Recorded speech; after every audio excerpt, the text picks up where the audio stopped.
Hi, I'm Dr. Kane. In this video, I'm going to answer the question, is it a good idea to skip lunch or at the very least have a very light lunch if you're trying to lose weight? Now, as you may or may not know, I run a weight loss clinic where I only see women over 40. And I take them from totally frustrated with dieting, struggling with overeating, and at the end of their tether to a place where they're naturally losing weight, instinctively know when to stop eating, and are completely relaxed and in control of their eating. And so everything I'll talk about in this video and on this channel is about long-term weight loss, fixing the problem once and for all. And this question of how much to eat for lunch or whether to eat lunch at all often comes up, so let's dive in. Many clients, when they first come to see me, will tell me that they don't feel hungry in the mornings, and so they often skip breakfast altogether. And then when it comes to lunch, they feel like they can have something good, like a light salad. And everything seems to be going well until the late afternoon or sometimes in the evening. That's when the wheels start falling off, especially with excessive snacking.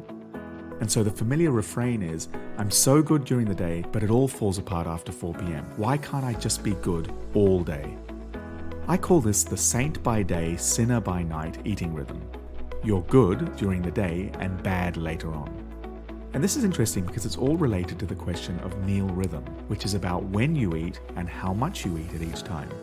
I think meal rhythm is one of the most underappreciated aspects of losing weight successfully. Diets will sometimes talk about meal rhythm, but generally it's one-size-fits-all advice, like fast in the morning, or don't eat after 8 p.m., or have a big breakfast. But just like some people are early birds and others are night owls, there is an optimal time to eat for each person. There's no sense being told to skip breakfast if you're starving in the morning, or being told to have a big breakfast if you're not hungry. We need to figure out what's the right eating rhythm for you. And I've seen with plenty of clients, simply finding the right eating rhythm for each person can drastically change how much they're eating. And it becomes almost effortless to eat less for the long term because it's in line with their body's natural needs. So let's get back to the saint by day, sinner by night eating rhythm. Remember, it's where you're eating very little during the day and sticking to the diet plan, but then it all falls apart in the afternoon. Most people will say if only they had more willpower, they'd be able to stick to the plan all day. Now, if you know anything about the way I work, you'll know I don't believe willpower is the answer. If you have to rely on willpower, you're in trouble because willpower regularly fails. You can check the link in the description for my video about yo-yo dieting, where I talk a lot about willpower. I don't think the problem with the saint by day, sinner by night eating rhythm is a lack of willpower. What's actually happening is that you think you're being good during the day and bad at night, but what you're doing during the day is actually sowing the seeds for the bad later on.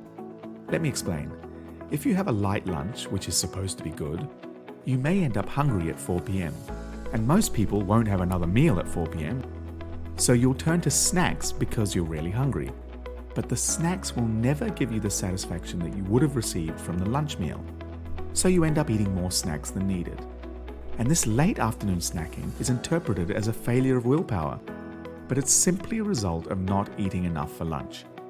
I've had many clients who, as soon as they started having a proper, satisfying, enjoyable, substantial lunch, their afternoon snacking disappeared. So should you skip lunch or have a lighter lunch? Well, if you're finding that everything seems to fall apart at 4 p.m., the solution isn't more willpower, but to eat more lunch.